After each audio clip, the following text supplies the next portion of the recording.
만나면 좋은 친구 MBC.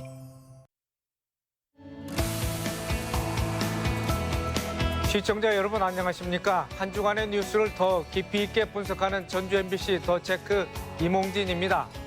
이번 주 이슈 체크는 전주시 부동산 규제가 완화될 것이라는 전망과 코로나19 거리두기 해제 이후 상황, 그리고 과제는 무엇인지 알아보겠습니다. 이슈 토론에서는 민선 8기 과제와 전망에 관해서 이야기 나눠보겠습니다. 먼저 이슈 체크 시간입니다. 전주 지역 아파트 가격이 크게 상승하자 전주시는 그동안 규제 정책을 유지해 왔는데요. 새롭게 출범하는 민선 8기는 아파트 규제 완화를 내세우면서 민선 7기와는 180도 달라진 정책을 예고하고 있습니다. 어떤 내용인지 알아보겠습니다. 이 자리에 한범수 기자 나와 있습니다. 네, 한 기자. 예. 최근 몇 년 새 아파트 가격이 크게 올랐습니다. 지난주에도 전국 17개 광역시도 가운데 전주시 아파트 매매 가격 지수가 가장 높게 올랐죠? 어떻습니까? 예, 그렇습니다. 한국부동산원에서 발표한 자료에 따르면요. 도내 아파트 매매 가격 지수는 107.7을 기록했습니다. 한 주 전보다 0.1%포인트 오른 수치고요. 전국에서 가장 높은 수준이었습니다. 전국 평균치는 오히려 0.01%포인트 떨어졌는데 전국적인 추세와는 분명 다른 신호가 나오고 있다, 이렇게 볼 수 있습니다. 네, 이렇게 아파트 가격이 급상승한 데는 여러 가지 요인이 있겠습니다만 전문가들은 어떻게 분석하고 있습니까? 전문가들마다 입장은 좀 다릅니다. 외부에서 밀려온 투기 수요 때문에 가격이 올랐다, 이들이 가격을 올려놓고 떠났다, 이런 관점이 있습니다. 올해 1분기 외지인의 아파트 매매가 지난해 4분기에 비해서 10%포인트 이상 증가했습니다. 이런 점을 근거로 해서 수요 증가로 인해서 아파트 가격이 올랐다라고 판단을 하고 있는 것이고요. 특히 취득세 중과가 없는 공시가격 1억 원 미만의 소형 아파트에서 매매가 늘어났는데 이건 역시 가격 상승을 부추기는 그런 요인이 됐다, 이렇게 판단을 하고 있습니다. 또 아예 반대로 공급량이 부족했기 때문에 아파트 가격이 올랐다라고 보는 관점도 있습니다. 실제로 올해 1월에서 4월 도내에서 당장 입주가 가능한 준공 실적이 1,349가구였습니다. 작년 동기 대비 43.3% 감소한 수치고요. 10년 평균치와 비교해도 68.6% 줄어든 수치입니다. 이런 점을 통해서 공급 감소로 인해서 아파트 가격이 상승했다, 이렇게 주장을 하고 있는 것입니다. 네, 투기 수요 말씀하셨는데 그만큼 불법 거래가 있었다는 얘기죠. 그래서 투기 수요를 억제하기 위해서 그동안 전주시가 추진해온 정책도 있었을 텐데. 예, 그렇습니다. 대출이나 세금 규제는 중앙정부의 역할이기 때문에 전주시가 손을 대지는 못했습니다. 다만 전주시는 전담 공무원을 별도로 동원을 해서 수상한 거래를 하나하나 걸러내는 방식으로 규제를 투기 수요에 대응을 했습니다. 2020년 12월에 아파트 거래 특별 조사단을 만들었고 지금은 부동산 거래 조사단으로 이름을 바꿔서 계속 운영을 하고 있습니다. 이 조직을 통해서 불법 증여나 분양권 전매 사례를 잡는 등 시장 질서를 어느 정도 확립했다는 그런 평가도 받고 있지만 수요 억제 정책만으로 전반적인 주택 가격 상승을 막았다, 이렇게 보기는 어려울 것 같습니다. 네. 예. 그런 중에 2020년 12월 18일 전주 지역이 부동산 조정 대상 지역으로 지정이 됐지 않겠습니까? 예. 그래서 대출 규제 같은 이런 시책이 시작됐고, 그렇지만 서민들의 내 집 마련은 더 어려워졌다, 이런 지적도 있습니다. 아마 서민들, 저소득층의 내 집 마련이 부동산 조정 대상 지역으로 인해서 어려워지지는 않았을 것 같습니다. 왜냐하면 대출과 세금 규제가 9억 원이 넘는 고가 주택에 한정이 됐기 때문이거든요. 그런데 중산층 이상의 다주택자가 아닌 실수요자들은 지난 1년 반 동안 답답함을 좀 느꼈을 것 같습니다. 요즘 괜찮다 싶은 아파트 가격은 다 올라 있는 상황이어서 대출이 없으면 자산을 형성할 수 없는 그런 상황인데 주택담보대출 비율과 총부채 상환 비율이 높아지고 취득세도 높아지고 이러다 보니까 거래 문턱에서부터 매매 의지가 꺾였을 가능성이 높고 그런 1년 반을 보내지 않았을까, 그렇게 보고 있습니다. 네, 민선 8기 곧 출범하죠. 우범기 전주시장 당선자 아파트 규제 완화를 대폭 완화하겠다 이렇게 예고했는데 어떤 내용이 포함되어 있습니까? 예, 일단 우범기 당선자는 부동산 공급량을 확실하게 늘리겠다 이렇게 공언을 하고 있습니다. 다만 이미 전주에서 최근 10년 동안 신도시가 많이 개발이 됐지 않습니까? 그래서 신규 택지 개발보다는 구도심에 낙후된 지역의 재개발, 재건축을 활성화시키겠다 이렇게 얘기를 하고 있고 재개발 팀을 별도로 시장 직속으로 만들겠다라고도 공약을 내세운 상태입니다. 또 1호 공약으로 부동산 거래 조사단을 없애서 김승수 시장의 주요 정책 중 하나였는데 그걸 없애고 자유로운 거래를 촉진시켜서 집값을 잡겠다 이런 주장도 하고 있습니다. 네, 그러면서 조정지역 해제 요청을 할 텐데 신청을 하면 또 주택정책심의위원회에서 심의를 거쳐서 또 전주시의 통보 여부를 결정할 텐데 전주시가 현재 해제 요건을 어느 정도 충족한 상태라고 하더군요. 예, 주택심의위원회는 우선 정량적인 요건을 판단을 합니다. 주택가격 상승률, 지난 석 달간의 주택가격 상승률이 시도 소비자 물가 상승률의 1.3배를 초과하는지 여부를 먼저 따져봅니다. 이 안에는 전주시가 들어와 있습니다.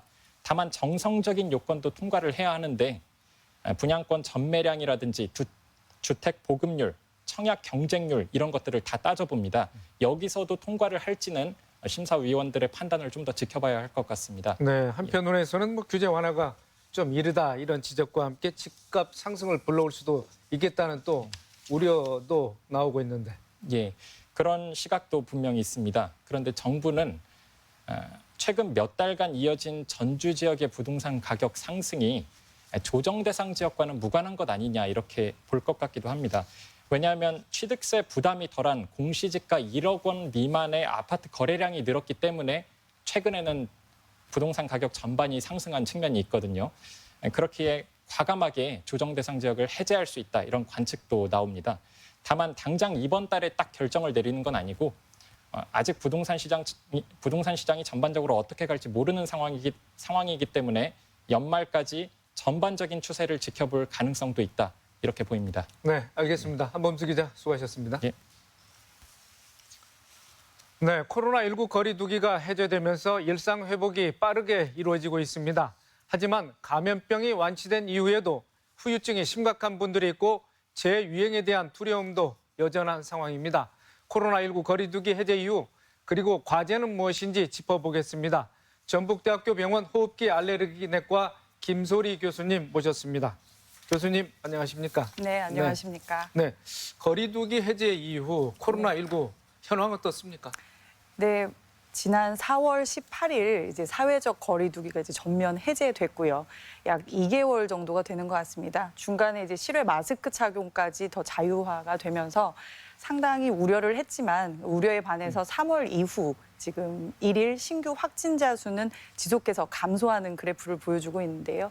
실제로 5월 달 15,000명 정도의 신규 확진자에서 6월 초에 접어들면서 10,000명, 그리고 지난주에는 이제 10,000명대 아래쪽을 이제 밑돌기 시작하는 채로 유지하고 있고요. 이와 함께 전북도도 따지고 보면 지난 한 주 동안 한 200여 명 정도의 이제 신규 확진자가 보고되고 있는 감소 추세는 유지되고 있습니다.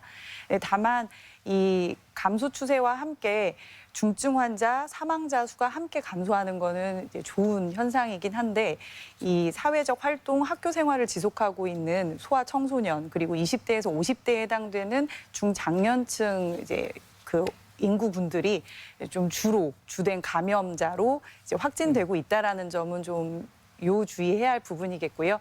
여전히 고령층이 하지만 그 가장 높은 치명률을 차지하고 있긴 합니다. 실제 내원하는 기저질환자라든지 또 환자들 체감하고 있습니까? 많이 환자가 줄었습니까? 실제로 일단 코로나19 이제 환자들을 위해서 마련을 했던 일반 병상을 이제 좀 정리를 해서 그동안 사용 못했던 일반 환자들을 위해서 지금 준비 중에 있고요.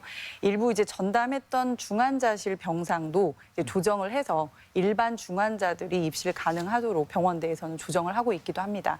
그리고 더 외형적으로도 이제 병원의 출입문의 전면 통제가 해제가 되면서 사실 외형적인 체감 효과가 더 크다고도 할 수 있겠는데 그거와 함께 외래에 내방하시는 환자분들도 코로나19 대유행 시작하면서 거의 2년 가까이 본인의 만성질환 진료를 위해서도 병원을 아예 내원하시지 않으셨다가 최근에는 다시 병원에 오시는 분들 그리고 진료 예약을 해두고 코로나19로 이제 진단을 받아서 격리 치료 때문에 못 오셨던 분들의 감소 이제 이런 것들이 전반적으로 코로나19 환자의 감소 추세를 좀 보여주는 저희가 체감하고 있는 네. 부분이 아닐까 합니다. 네, 그런가 하면 이제 당국에서는 코로나19 확진자 격리 의무를 해제하겠다, 단축하겠다 이렇게 얘기를 했습니다.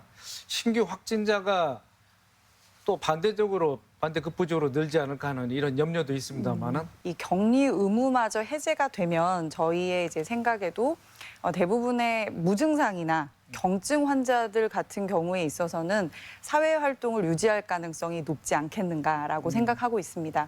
일단은 의무가 아니기 때문에 그 격리를 지키지 않을 가능성이 생기고 다만 당장에는 지금 많은 그 대유행을 겪으면서 환자들이 감염에 실제 걸려서 자연 감염을 통한 지금 면역력을 좀 개인이 가지고 있고 또 백신율도 지금 유지가 좀 되고 있는 상태에서 자연 면역자들이 있기 때문에 이 상태에서는 이전과 같은 변이만 나타나지 않는다면 급격한 환자 수 증가로 이어지지 않겠지만 문제는 사회적 거리 두기가 해제되어 있는 상태이기 때문에 고위험군들, 즉 고령층이나 면역 저하자들에 있어서는 이렇게 활보하고 있는 나도 알지 못하는 감염원이 될 수 있는 이 환자들이 좀 문제가 될 수 있겠다라고 봅니다. 그런데 또 역으로 격리 의무가 해제가 되게 되면 내가 증상이 있고 환자일 것 같아도 실제로 검사를 받지 않는 분들도 늘어나게 될 것이거든요. 이렇게 된다면 우리가 느낄 때는 환자가 좀 늘어나겠지만 공식적으로 집계되는 신규 확진자 수에는 크게 영향을 미치지 않을 수도 있다. 이런 좀 이질적인 현상이 동시에 나타날 수 있을 것 같기도 합니다. 네. 그런데 이제 문제는 코로나19 후유증이라고 할 수 있겠는데요. 롱 코비드 네. 라고도 하는데 주변에서 이런 후유증으로 해서 고생하시는 분들이 적지 않은 것 같습니다. 네. 그 후유증 어떤 증상을 동반하고 있습니까? 일단 지금 의료기관 그리고 의료계에서는 이 포스트 코로나 증후군이라고 부르는 롱 코비드 이 후유증에 대한 문제가 이제 새로운 이슈로 대두가 됩니다. 한참 진단 그리고 급성기 치료에 좀 집중을 했었다면 상당히 많은 수의 환자가 이 포스트 코로나 증후군을 겪고 있는 것 같은데요. 이 포스트 코로나 증후군이라고 하는 거는 사실 우리가 생각하는 호흡기계 증상뿐만 아니라 우리 몸 전신에 있는 모든 장기에서 나타난 증상이 가능한 것으로 알려져 있습니다. 실제로 급성기에 증상을 겪었던 것이 낫지 않고 수개월까지 지속이 되는 형태도 있고요. 막상 무증상 그리고 경증으로 급성기를 겪었지만 내내 괜찮다가 수주일 후에 이 새로운 증상이 나타나면서 수개월까지 지속되는 형태로 나누어 볼 수 있는데요. 머리에서부터 생각해 보면 두통이라던가 또는 인지장애, 수면장애 같은 신경학적인 그런 증상뿐만 아니라 가슴 통증이나 가슴 두근거림 그리고 호흡곤란이나 만성 기침, 객담은 기본적인 증상으로 많이들 호소하고 계시고요. 알 수 없는 피로감. 그리고 발열, 발진이나 탈모 같은 피부 증상과 복통, 설사 같은 소화기 증상까지 전신에 걸쳐 나타날 수 있는 증상의 총칭을 우리가 포스트 코로나 증후군이라고 하고 있습니다. 네, 전문가들은 올가을에 또 재유행할 수 있다 이렇게 또 의견을 개진하신 분들이 많은데 그러면 후유증 또 그 예방 어떻게 해야 될까요? 일단 이 후유증은 현재까지 포스트 코로나 증후군에 대한 어떤 특이적인 치료가 있거나 하진 않습니다. 사실 증상에 대한 대증 치료가 전부이지만 종종 급성기를 겪을 때 중증으로 질환을 겪고 회복하신 분들의 경우에 있어서는 2차적인 코로나19 이외에 다른 호흡기계 질환에 특히 폐렴에 이완될 가능성이 많아서 주의를 요하고요. 증상이 좀 심해지거나 지속되는 경우에 있어서는 포스트 코로나 증후군이라고만 생각하시지 말고 의료기관의 진료를 권고드려야 할 것 같습니다. 네. 위드 코로나 시대를 살고 있는데요. 가까운 미래에 또 코로나19 같은 새로운 또 감염병이 또 도래할 수도 있을 것 같습니다. 의료 체계라든지 백신 접종 여기에 대한 대비가 네. 어느 때보다도 필요할 것 같은데 어떻습니까? 사실 그 코로나19 팬데믹, 그러니까 세계 대유행 이전에 이미 세계보건기구 WHO에서는 이 지카 바이러스나 에볼라 바이러스의 유행을 이제 보고 이러한 증가하는 인수공통 감염병 때문에 우리가 알지 못하는 새로운 병원체에 의한 질환이 도래할 것이다. 그래서 질병 X라는 이런 이름명을 이미 2018년도에 게시하고 있었습니다. 이제 이 질병 X에 코로나19가 다시 채워졌고요. 이 이후에 다시 질병 X가 자리 잡고 있는데요. 질병 X는 이름 그대로 뭔지 모르는 상황이잖아요. 그래서 사실 어떤 백신을 미리 준비해놓고 할 수는 없는 상황입니다. 다만 우리가 이번 대유행을 겪으면서 굉장히 많이 얻어진 노하우가 있습니다. 빠른 시기에 백신을 만들어냈고 치료제를 개발해냈고 사회적 방역과 개인 방역의 개념이 확고해졌다라는 것.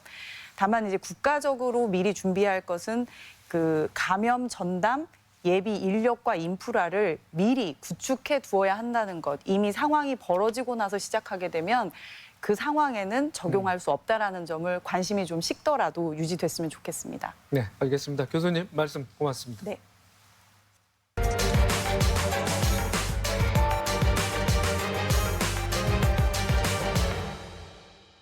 네, 이슈 토론 시간입니다. 6일 지방선거를 통해서 도지사와 교육감, 시장, 군수, 지방의원 등 모두 254명의 지역 일꾼이 뽑혔습니다.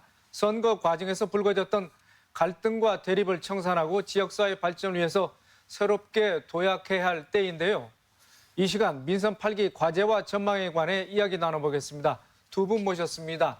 이경한 참여자치 전북시민연대 공동대표님, 홍석빈 우석대 교양학부 교수님 나오셨습니다. 네, 안녕하십니까?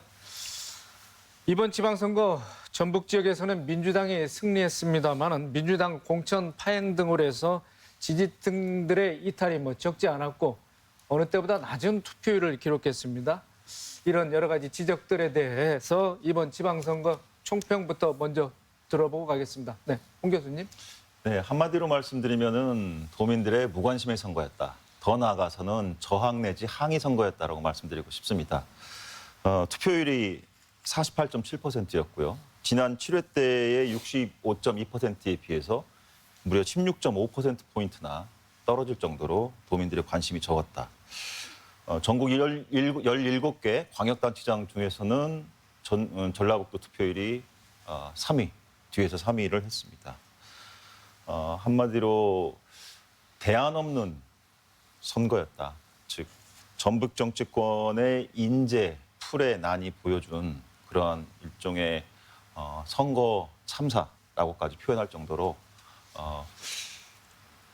대안이 없는 선거였다고 보고요. 특히나 이제 도민들의 입장에서 봤을 때는 새로운 식탁에 새로운 메뉴가 좀 올라와서 선택을 좀 하고 싶은데 막상 테이블에 앉았더니 그나물의 금밥이었다.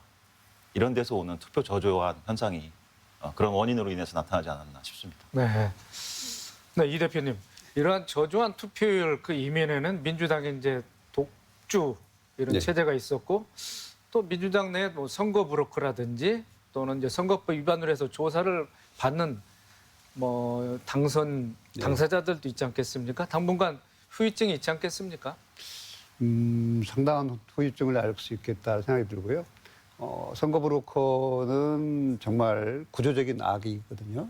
특히나 이제 그 조직력이 약하고 주민수가 적은 이런 곳에서는 선거 브로커 영향이 큰데 예를 들어서 한간의 이야기가 대략 한 8명 정도가 조직을 갖고 있고 거기에 200 내지 대략 많게는 한 500명 정도 그 조직원들을 결합시켜서 그들이 결합하면 결국 약 1,600명에서부터 한 4,000명 정도까지 한 지역을 장악하는 이렇게 장악하면 결국 여론을 조작할 수 있거든요. 그래서 제1번의 이제 여론조사에 응해서 주민의 의견을 왜곡시키는 이런 선거 사범으로서는 아주 나쁜 케이스이거든요. 여기에 이제 후보자들은 쉽게 현혹되죠. 당장 인지도를 올려야 되는데 그럴 때 브로커의 유혹으로부터 자유롭기는 쉽지 않은데 이 브로커가 이미 드러났으니까 드러난 브로커 조직들을 물론 경찰에서 이제 수사를 계속 진행하고 있겠지만 저는 이제 민주당 태도가 좀 더 불만스럽다라는 거예요.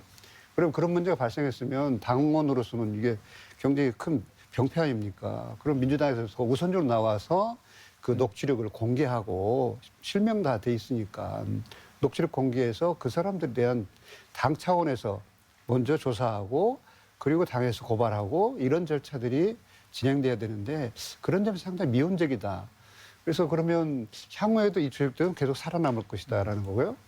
지금 이제 여기로부터 자유롭지 못한 분들이 먼저 예를 들어서 뭐 전주장 후보들이 거기에 크게 관여했고 이미 이제 군수 조직에서도 큰 관여를 해서 영향을 줬기 때문에 이 점을 이번 기회에 저는 발본색원할 각오가 돼야겠다. 그러면 결국은 경찰, 검찰, 민주당 이 3자가 함께 나서줘야 한다라는 생각이 듭니다. 네, 홍 교수님 어떻게 생각하십니까? 예, 지금 현재 전북경찰청에서 약 90여 건의 수사를 하고 있고요. 총 한 140여 명이 지금 선거사범으로 수사 중에 있습니다. 지금 막 이 대표님 말씀하셨듯이 시민단체에서 이미 일부 녹취록을 공개하고 실명까지 이제 나와 있고 구속돼서 현재 지금 경찰 수사 중에 있습니다. 한마디로 이 선거 브로커 문제도 그렇지만 고질적으로 어떻게 보면은 정치판 자체가 돈 선거 내지는 이권 선거와 얽혀 있다 보니까 오래된 한국 정치의 구조적인 정경유착의 관행이 아직도 지속되고 있다. 이것을 끊기에는 이해 당사자들 사이에 그 달콤한 유혹을 벗어나기 힘들기 때문에 결국은 제도적으로 발본색원하고 더 나아가서 시민들이 높은 유권자 의식을 가지고 주인 의식을 가지고 정치에서 또 선거에서 심판의 줌으로써 스스로 자정할 수 있는 사회를 만들어줘야 되지 않을까 이런 생각을 해봅니다. 네. 그런 가운데 7월 1일부터 민선 8기가 출범합니다. 전라북도 지사, 전라북도 교육감이 교체가 됐고요. 14개 시군 가운데 8개 단체장이 새롭게 탄생을 했습니다. 지방자치의 어떤 새로운 변화가 어떻게 나타날 것으로 예견하고 계십니까? 예, 지금 8명의 수장이 바뀌었죠. 기초단체 14명 중에서. 당연히 변화가 있어야만 되고요. 또 본인들께서도 당선인들 본인도 지금 아주 의욕에 찬 활동들을 인수위를 통해서 준비하고 계시는 것 같습니다. 그런데 이제 이 세상이라는 게 뭐 혁명을 하지 않는 이상 개혁과 혁신이 참 힘든 겁니다. 혁명이야 뒤집으면 가능하기 때문에. 근데 개혁이나 혁신은 제도를 따라야 되고 법이라는 게 있고 절차라는 게 있고 이 이해관계자들에 대한 또 그 설득과 타협의 과정이 있어야 되기 때문에 굉장히 지난한 일들이거든요. 이런 부분들을 당선 이후에 어떤 과욕한 의욕만 가지고 진행할 것이 아니고 조금 더 긴 호흡에서 각 지자체가 갖고 있는 문제들을 현실적으로 보고 본인의 임기 중에 다 하겠다는 욕심보다는 내 임기 중에 돌 하나 쌓겠다라는 심정으로 도정에 또는 시정과 군정에 임하는 것이 좋겠다 이런 생각을 해봅니다. 네, 이 대표님. 저도 뭐 이제 변화는 불가피하다라는 생각이 들고요. 네, 우리 도민들이 이제 큰 변화를 취했잖아요. 도지사 변화를 일찍부터 선택을 해서 새로운 이제 도지사를 맞이했고 또 교육감 선거도 새로운 변화를 가져왔고 이런 걸 본다면 이제 변화는 불가피한데 그 변화의 축을 어떻게 할 것인가 이제 그 점에서 이제 저희들이 좀 촘촘한 준비가 필요하다라는 생각입니다. 그래서 이제 전북교육 같은 경우는 이제 학력 중심으로 패러다임이 바뀔 확률이 높다. 워낙 이제 기초학력이라는 부진하기 때문에 특히나 이제 부진한 것이 중간층 학습자의 능력이 현저하게 떨어져 있거든요. 이제 그런 능력을 아마 학습자 중심으로 학력 중심으로 변화가 될 것 같고요. 또 이제 도지사도 변화를 선택했다는 것은 일 좀 내자, 일 좀 하자 이런 이제 추세를 받겠다고 봐요. 그전에는 이제 관리 중심이었다면 뭐 새롭게 이제 정치인 중 출신의 리더십이 발생했으니까 그걸 가지고 새롭게 일 좀 하자라는 분위기. 어차피 뭐 전국에 이제 JRDP가 최하 수준인 이 지역에서 더 이상 잃을 것도 없다면 한번 뭐라도 꿈틀어보자. 뭐 이런 의식 변화가 요청되고 있지 않나 싶습니다. 네, 그런데 이제 민주당은 당초 7대에서는 10명이 당선이 됐는데 8대에서는 또 11명으로 오히려 한 명이 더 늘어서 일당 독주 체제가 더 공고히 되느냐. 네. 물론 이제 수사선상에 올라 있는 당선인도 있지만은 민주당 일당 독주 상황에서 어떤 변화를 어떻게 모색할 수 있을까요? 일단 지금의 이제 그 민주당의 당선자가 늘어나간 배경은 결국 낮은 투표율로 도민들이 혹은 전국의 국민들이 민주당에 대한 그 심판, 응징이었는데 오히려 이제 지방선거를 딱 해보니 낮은 투표율이 또 당 조직, 민주당이라는 조직을 가지고서 그 조직 가동을 민주당이 함으로 오히려 역으로 민주당이 많이 되는 이런 또 이제 일이 발생됐거든요. 물론 이제 무소속이 탄탄한 데에서는 경쟁이 크게 됐지만 이제 그런 가운데에서라도 변화는 불가피할 것이다. 왜냐하면 기존의 체제 속에서 같은 민주당이 됐더라도 새로운 인물로 전환됐거든요. 새로운 인물 전환이라는 것은 결국은 4년 후에 또 심판받을 수밖에 없는 상황이고 그러니까 초기에 그 리더십을 확고하게 가지지 않으면 결국은 전임자들하고 유사한 패턴을 갈 수밖에 없습니다. 그러면 정책 면에서든지 인력 면에서든지 새로운 인력 풀들을 가동할 수밖에 없을 것이고 변화는 상당 부분 올해 내년 초반 정도까지 드라이브를 걸지 않으면 결국 뒤에 2, 3년은 루틴하게 가기 때문에 초기에 강한 드라이브를 걸지 않겠나 싶습니다. 네, 특히 전라도지사와 전주시장 김관영, 우범기 새로운 당선이 나왔고 송하진, 김승수 체제가 8년간 지속되다가 네. 동시에 이제 교체가 됐지 않겠습니까? 앞으로 얼마만큼의 성과를 기대할 수 있을지 어떤 새로운 이런 행정수장으로서 어떤 정책을 펴야 될지 이 부분에도 전주시와 또 전라북도와의 네. 관계에서는 어떻게 전망하고 계십니까? 저는 이제 그 송하진 지사에서 이제 김관영 지사로 바뀌고 김승수 시장에서 우범기 시장으로 바뀌는 이 체제가 도지사는 이제 관료 중심에서 정치인 중심으로 바뀌었고요. 그 다음에 이제 시장은 비서 출신에서부터 중앙관리 출신으로 바뀌었다고 좀 봐요. 저는 이 맥락에서 둘 다 공통점은 지역의 개발 드라이브를 걸겠다. 그래서 개발 프로젝트의 중심으로 갈 확률이 높겠다라는 거고요. 전임자들이 갖고 있는 약점은 뭐였냐면 갈등이 생긴 곳은 피해갔습니다. 예를 들어서 대한방직자라든지 아니면 전주 종합경기장이라든지 또 지역의 그 행정적 통합이라든지 이런 갈등은 가능하면 피해서 주민들로부터 원성을 덜 받겠다 이런 의도를 갖고 근데 지금은 정치인 출신이다 그러면 저는 갈등에 개입을 한 게 높다라는 거예요. 대한방직이든 종합경기장이든 행정구역이든 이런 문제에 관여를 해서 문제를 풀어가야 될 것이다. 그 점이 정치인 출신이 가는 강점일 거다. 그러면 개발 중심으로 이 지역에 그 드라이브를 걸으려면 결국은 정치인이 그 문제에 대해서 적극적 개입을 해서 문제 풀어가는 이 방향으로 간다면 지역 발전의 프로젝트가 이제 개발 중심으로 가서 물론 이제 뭐 삶의 중심에서 이제 약간 떨어질 수도 있겠지만 그래도 지역에 바람은 있을 수 있겠다는 생각입니다. 네, 이렇게 말씀하셨으니까 홍 교수님, 뭐 김관영 당선인이나 우범기 당선인이나 상당히 개발 관련 공약을 많이 쏟아냈지 않겠습니까?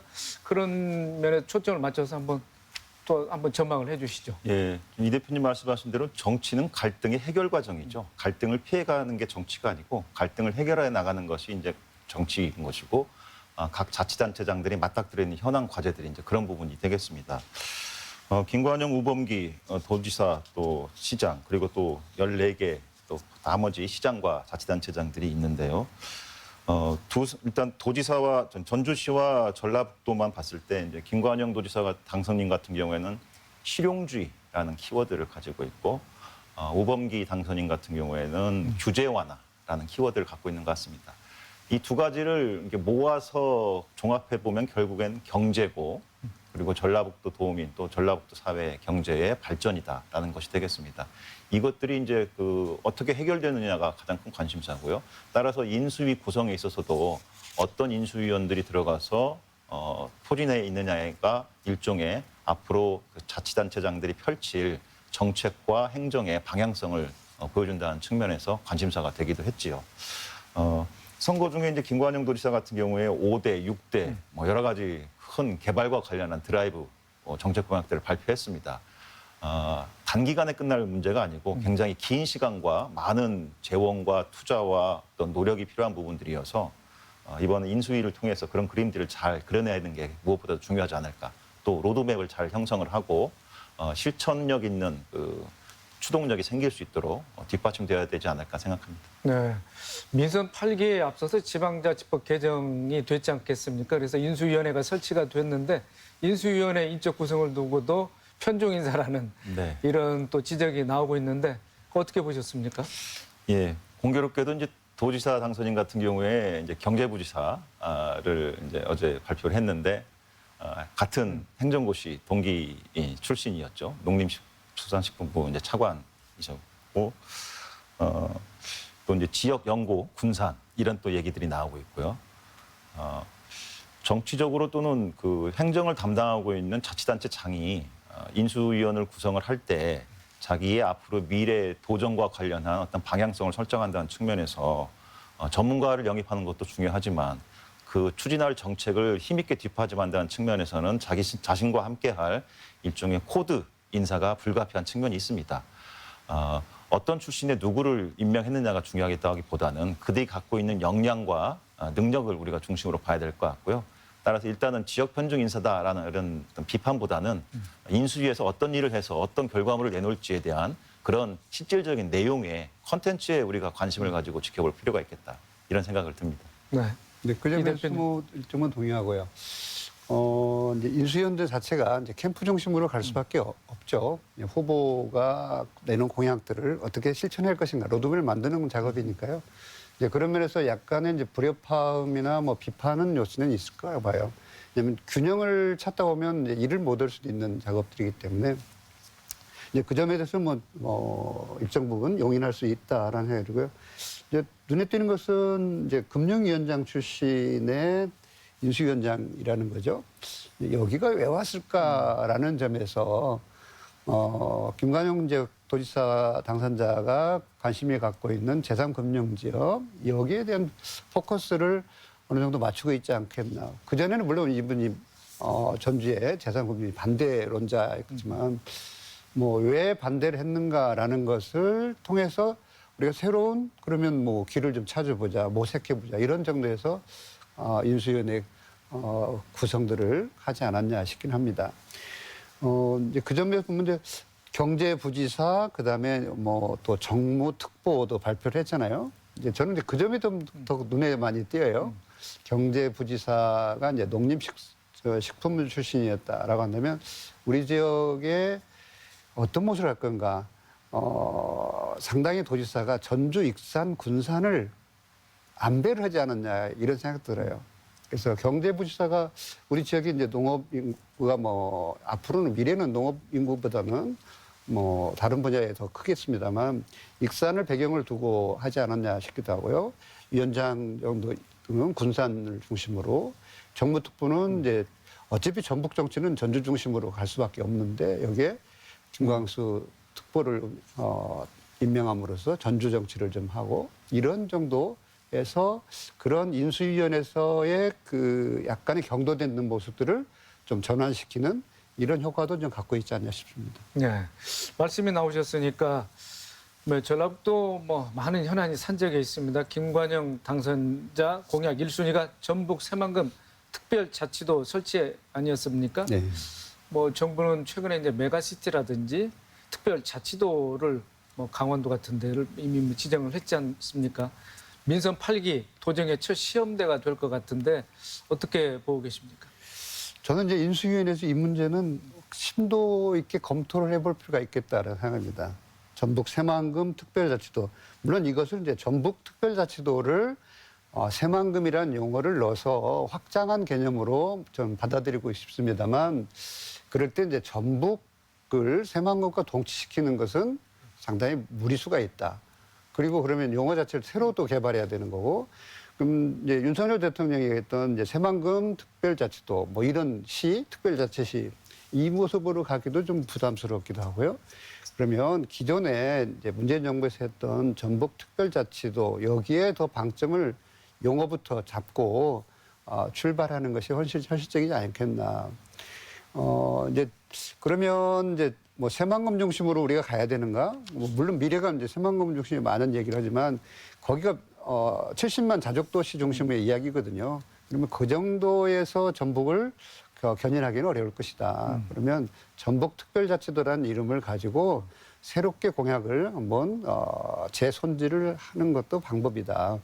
그래서 이미 이제 전 정부에서도 관심을 가졌고 여기에는 이해관계가 맞을 수 있다고 봅니다. 강원특별자치도가 결국 이번 선거 때 이해관계 때문에 서로 딜한 거 아니겠습니까? 그러면 우리 지역도 그러면 윤석열 정부가 갖고 있는 약속들 그리고 민주당이 우리 지역에 갖고 있는 약속들 이것을 현실적으로 딜할 수 있는 방안 그것은 저는 총선 전에 해야 된다. 180여 석의 의석을 갖고 있는 이 상황 속에서 해결해주고 다음 총선 넘어가야지 이게 안 되면 이제 거의 이제 물 건너가는 이런 형국이 될 것이기 때문에 한번 인수위원회에서 손을 보고 다시 정리를 할 필요가 있겠다 생각입니다. 네, 홍 교수님께서는 이제 어떻게 또 대안, 또 조언을 해주실 수 있겠습니까? 네, 도지사 당선인이 이제 선거 기간 동안에 한 5개, 6개 큰 정책 방향성을 설정했는데요. 네.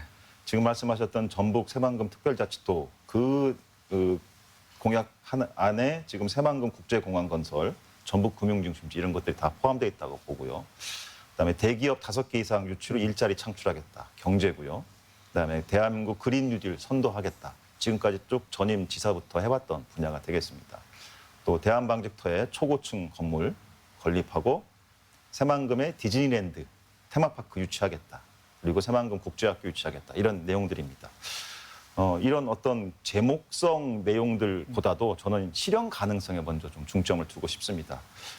제가 공부하는 이 정책학 분야의 용어 중에서 이 정책의 창이라는 용어가 있습니다. 모든 것들이 다 이렇게 협력하여 기회가 왔을 때 그 정책이 실현 가능성이 높아진다라는 얘기인데요. 전라북도를 둘러싸고 있는 대내적 환경, 대외적 환경, 또 전라북도가 갖고 있는 한국 정치에서의 어떤 비중과 어떤 역할 이런 부분들을 다 감안해 봤을 때 김관영 도지사 당선인 같은 경우에 이 자기가 내세웠던 이런 굵직한 정치적인 또는 정책적인 공약을 실현하기 위해서는 실현 가능성을 가장 높여야 되고 이번에 사실 강원도가 특별자치도로 선정됐던 게 바로 강원도한테 정책의 창이 열렸던 것이거든요. 여야 간의 극심한 그 선거 과정 속에서 서로 득표하기 위한, 표를 얻기 위한, 민심을 얻기 위한 과정이라는 그 틈을 정책의 창으로 제대로 설정을 하고 뚫어냄으로써 이번에 강원도가 특별자치도가 될 수 있었던 것처럼 전라북도도 이제 용어 불문하고 또는 어떤 그 정책들의 방향성 불문하고 그런 것들을 실현할 수 있는 그런 정책의 창을 열어낼 수 있는 세심한 준비가 주도 면밀한 준비가 필요하겠다 이렇게 보겠습니다. 네. 그런가 하면 최근에 이제 경기도에서 여야 협치해서 우리 김동연 지사가 뭐 또 여당의 인사를 하고도 뭐 새롭게 인수위원회 구성에 뭐 참여를 요청한 경우도 있고 그 다음에 또 전라북도에서도 김관영 당선인이 정운천 또 네. 위원장을 초청해서 강연을 듣고 이런 상황도 있었습니다만은 엄연한 현실은 전라북도 의회 지역구 36석 가운데 순창을 제외하고 35석을 민주당이 차지하지 않겠습니까? 네. 민주당 독점 구조 계속해서 이어져 오고 있는데 네. 집행부에 대한 견제와 감시 네. 이게 뭐 의회 대기관인 의회 본연의 역할인데 어떻게 하면 더 충실히 할 수 있을까요? 구조적으로는 견제와 감시를 하기가 매우 어려운 정말로 어려운 구조가 된 게 사실입니다. 다만 그런 제약 속에서도 견제와 감시는 반드시 필요하고요. 저는 이 부분과 관련해서는 크게 한 3가지 정도 방향성을 설정할 수 있지 않을까 싶습니다. 선거가 있을 때는 물론 결정적으로 선거를 통해서 비판을 하고 감시를 하면 되겠습니다만은 일상적인 생활 속에서 우리가 견제와 감시를 하기 위해서는 결국 깨어있는 유권자들의 의식적인 활동이 중요하고 특히나 각 분야별 그 영역을 전라북도와 관련한 그 연구도 하고 시민사회 운동도 하는 시민사회 단체의 활동들이 조금 더 활발해질 필요가 있다. 그리고 이번에 이제 그 전라북도도 그렇고 각 시군구 자치단체장도 여러 가지 조직 개편을 지금 하고 있는데 그 조직 개편을 할 당시에 반드시 시민들의 참여와 감시가 가능한 소위 옴부즈맨 제도를 반드시 도입을 해서 늘상 일상화된 감시와 견제가 가능하고 정보 공개가 투명하게 됨으로써 유권자들이 선거가 있을 때만 그 후보와 또 그 자치단체장의 공약에 대해 접할 게 아니라 일상적으로 생활 속에서 접할 수 있는 그야말로 생활 속 풀뿌리 지방자치장 정치 이런 것들이 되어야 되지 않을까 생각해 봅니다. 네. 이 대표님. 네. 어려운 구조긴 해요. 지금 견제 감시가 현재 이제 진보당 한 분, 그다음 비례대표 국민의힘 한 분 이런 의석을 구조를 갖고 있는데 이 구조에서 이제 그 감시 견제 만만치 않습니다. 뭐 그들끼리의 담합이든지 뭐 깜깜이 등등의 여러 가지 모습으로 이제 정치 행태를 보여오고 있거든요. 근데 여기에 이제 저는 이제 늘 민주당의 아쉬움을 갖고 있어요. 그러니까 민주당이 좀 더 그 모습에 대해서 좀 더 전북 도당이든 적극적인 자기 스탠스가 필요하다라는 생각이에요. 물론 그분들이 도당을 구성하고 있지만 당이 철저하게 그 문제에 대해서 의견을 제시하고 어떤 정책에 또 사고의 틀을 주면 좋겠다. 예를 들어서 여기에서 이제 견제 감시가 안 되는 것 중에 일탈이든지 아니면 이해관계 충돌이라든지 다양한 모습들이 있거든요. 이런 모습조차도 당에서 이 목소리를 내지 않아요. 그래서 윤리 문제도조차도 내지 않는 이런 측면에서 민주당이 갖고 있는 그 한계일 수도 있지만 의지가 상당히 약하다 이런 측면이 있고요. 이제 안 되면 문제 결국 홍 교수님 말씀대로 시민 사회단체들이 관심을 가질 수밖에 없고 시민이 관심 가질 수밖에 없는 구조죠. 이제 그 구조 속에서 어떤 모습을 할 건가. 이제 의회 권력을 중심으로 해서 비판도 해보고 또 이걸 이제 행정 권력하고 견제를 할 수 있는 이 장치가 있는데 결국은 우리 지역에서는 시민사회단체가 결국 행정 권력을 견제할 수밖에 없는 구조가 됐다라고 봐요. 그러면 여기에서 이제 좀 사람들이 이제 진화하는 것 같아요. 예를 들어서 각종 이제 태스크포스든 위원이든 뭘 만들어 놓고 시민단체의 몫을 n분의 1로 딱 격화시킵니다. 목소리를. 저는 이제 그런 면에서 자주 시민단체가 커뮤니티에 들어가는 것은 그렇게 적절치 않다라는 생각이에요. 그 밖에서 이야기를 해줘야 위원들이 각성을 하지 자꾸 거기에 인볼브를 하는 순간 그냥 n분의 1로 이번 이제 지방선거도 마찬가지 아닙니까? 뭐 예를 들어서 18명의 이제 공시명이 있으면 그중에 n분의 1, 한 분의 목소리로 그걸 참여했다. 그러니 의견을 수렴했다. 이런 정도로 해서 끝내는 경우가 많거든요. 이제 그런 맥락에서 우리 지역에 이제 시민사회단체들이 좀 더 적극성을 좀 가질 필요가 있겠다 생각합니다. 우리가 할 수밖에 없습니다. 네. 홍 교수님, 옴부즈맨 제도도 강조하셨고 깨어있는 또 유권자 의식도 말씀하셨습니다. 앞으로 또 다가올 총선에서는 정치, 세대 또는 인물 교체에 대한 지역민들의 욕구가 아주 강할 텐데 그런 욕구에 대응해서 우리 정치권이 어떤 또 노력을 해야 될지 한번 정리를 해 주시죠. 예, 이번 대선과 지방선거를 통해서 유권자가 주인이라는 걸 다시 한번 확인해 줬죠. 정권이 바뀌었습니다. 4년 후에 있을 또 지방선거도 당시가 되면 또 유권자가 판단을 할 겁니다. 다만 그 판단에 이른 시점이 중요하다기보다는 그 과정이 저는 중요하다고 보고요. 그랬을 때 전라북도 정치를 넘어서 전라북도의 사회경제가 발전하기 위해서는 결국 많은 유능한 인재들이 정치만이 아니라 곳곳에서 나와야 되죠. 창업이 활발해지고 교육이 개혁이 되고 여러 가지 것들이 필요합니다.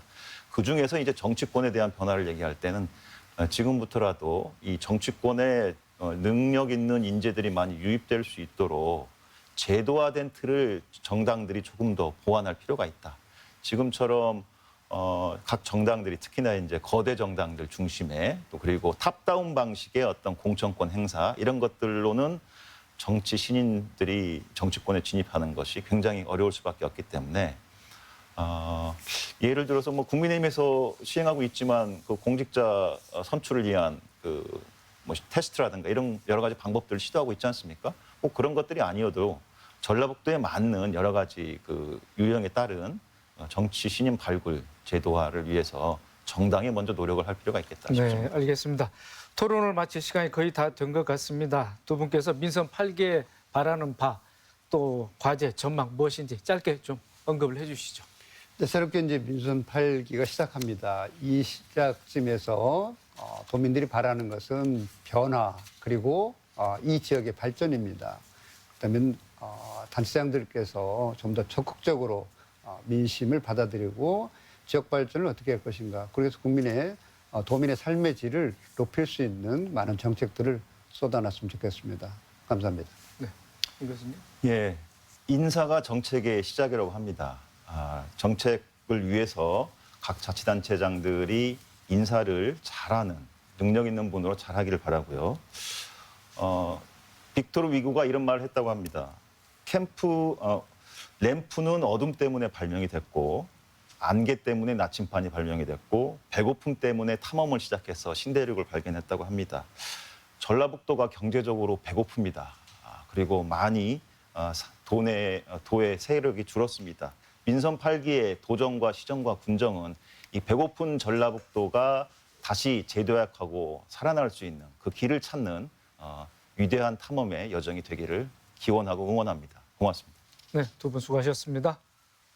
새 정부가 들어서면서 민주당이 여당에서 야당으로 바뀌었고 차기 단체장이 대거 교체되면서 전북 정치에도 변화의 바람이 불 것으로 보입니다. 민선 8기 앞으로 4년 도민들의 기대가 어느 정도 충족될지 지켜봐야겠습니다. 오늘 순서 여기서 마치겠습니다. 시청해주신 여러분 고맙습니다.